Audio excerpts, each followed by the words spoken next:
అయోధ్య రామ మందిర్ ఎగ్జిబిషన్కి వెళ్ళిపోదాం రండి. So matter ఏంటంటే మా మమ్మీ అయితే ఎగ్జిబిషన్ పెట్టిన దగ్గర నుంచి ఎగ్జిబిషన్కి తీసుకెళ్ళు జెయింట్ వీల్ ఎక్కిచ్చు అని గోల గోల చేసింది గైస్. సో అలా అయితే మన బొబ్బోరి గ్రౌండ్స్లో పున్నమి ఘాట్ దగ్గర పెట్టారు కదా గైస్ అయోధ్య రామ మందిర్ ఎగ్జిబిషన్, అక్కడికైతే వచ్చేసాం. ఇంకా నేను మా అక్క మా మమ్మీ కలిసి స్టార్ట్ అయిపోయాం అనమాట. ఇంకా వెళ్ళగానే టికెట్ కౌంటర్లో టికెట్ తీసుకున్నామాట.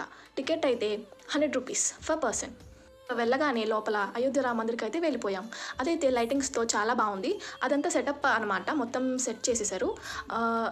దేవుడి ఐడల్స్ అవన్నీ పెట్టారు. ఇంకా రామ మందిరం అంతా లైటింగ్స్తో చాలా చూడడానికి అయితే చాలా బాగుంది గైస్. ఇంకా రామ మందిరం నుంచి బయటికి వచ్చేసాక అక్కడ మనకి టైటానిక్ సెటప్లో అనేది మనకి పెట్టారు లోపల ఎగ్జిబిషన్ లోపలికి. సో ఇది మొత్తం టైటానిక్ షిప్ లాగా ఉంటుంది. లోపల జాక్ అండ్ రోజ్ని పెట్టారు. ఇంకా మొత్తం టైటానిక్ లాగా షిప్ సెటప్ స్టెప్స్ మొత్తం అదైతే టైటానిక్ షిప్లో ఉన్నట్టే అయితే ఫీలింగ్ వస్తుంది మనకి. అలా టైటానిక్ షిప్ సెటప్లో మనం అయితే ఫొటోస్ దిగొచ్చు. మనం కూర్చొని దిగటానికి సోఫాస్ కూడా వేశారు. అక్కడ ఇంకా చాలా సెటప్ చేశారనమాట. మనం ఎగ్జాక్ట్లీ టైటానిక్ షిప్లో ఉన్నట్టు కొంచెం ఫీలింగ్ వస్తుంది అనమాట.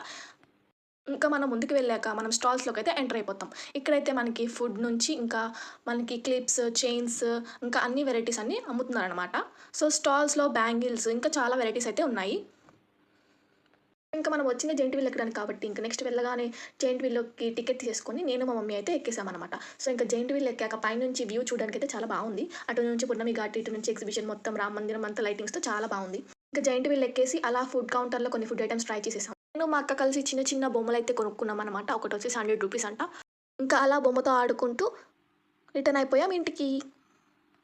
చాలామంది చూస్తున్నారు కానీ సబ్స్క్రైబ్ చేయట్లేదు. సబ్స్క్రైబ్ చేయొచ్చు కదా.